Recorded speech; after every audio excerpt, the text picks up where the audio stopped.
بسم الله الرحمن الرحيم waxaan soo dhaweynayaa koorsadani computer application barashada MS Word 2010 mawduucani maanta wuxuu ku saabsan yahay insha Allah page setup options inta meel oo laga setup gareyn karo pageska iyo baran doona insha Allah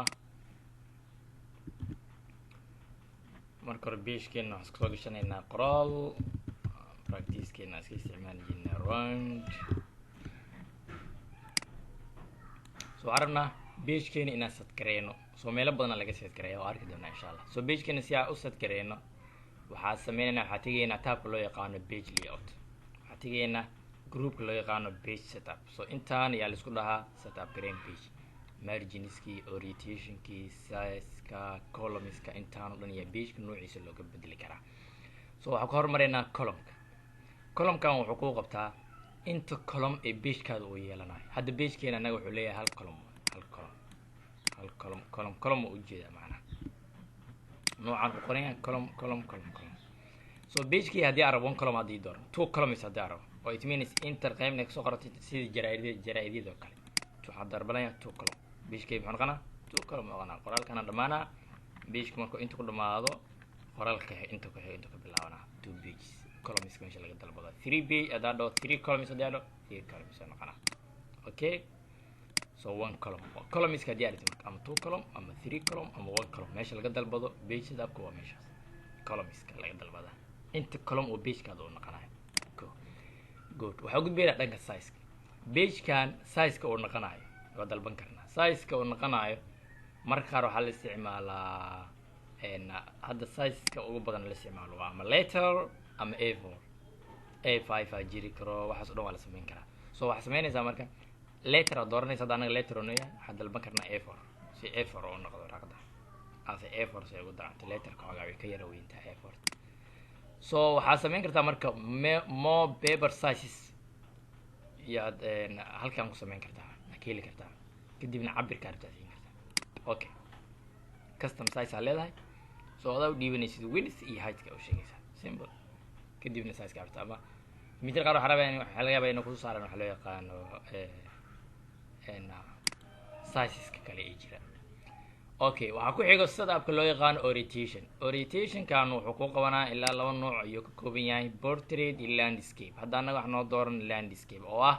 waraqadan markii hadhow soo baxayso inay taag ay u qorantahay qaabkii hadda u qorantahay ay usoo baxaysaa macnaha dhuudhuub qaabka hadda inta badan buugta loo akhriyo iyo qoran haddii aan rabo landscape waraqadan jiif inay usoo baxdo oo waraqada saan balbalca inta loo gediyo usoo baxdana waxaan dalbanaa landscape hadda waraqada waxay noqon doontaa way weynaan doontaa balbalcaas ay noqon doontaa so orientationka laga bedelaa portrait waa waraqada jiifkeeda waraqada istaageeda landscape na waraqada jiifteeda balceeda so inta badan kan yaa lagu daabaa okay pageka waxaa kaloo laga saadab gareeyaa marginska oo ah maxaa loo yaqaanaa in aad siin kartid cabir gooniyi ku ah tusaale ahaan adoo one column soo dalbatay A4 soo dalbatay orientationka portraitska soo dalbatay ya marginska waxaa shameyn kartaa midka normal la isticmaalo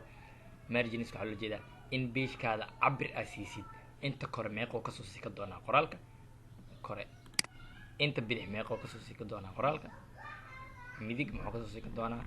hoos qoraalka muxuu kasoo sika doonaa hadda cabir uu ka egyahay cabirkan doo dhamaada isla markaa page isoo bilaabay intaan waxaa lagu keeno waa size waaye cabir waaye so marginska laga bedelaa inta badan haddii normalkan aad iska dalbatid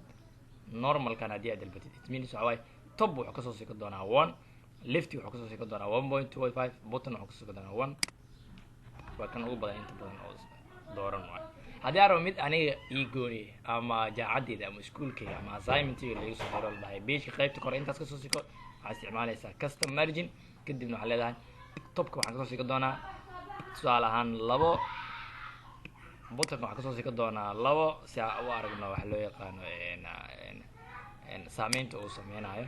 kadib fiiri qaybtan hadda topta wuxuu kasoo sikan yahay 1 day kasoo sikan 2 adani زائد يهدوك سوسيكا وانا بيج والبا سوسيكا hoosna maxaa soo sikanaa su'aalkaas waxa laga dalbadaa margins soo cabirka aragtid hadhow lagu soo siiyo oo cabirkaas pageka buugaada u yaalo iyo cabirkaas ka samaysanaysa soo intaas ayaa waxa la isku dhahaa page setup. Assalamu alaikum warahmatullahi wabarakatuh.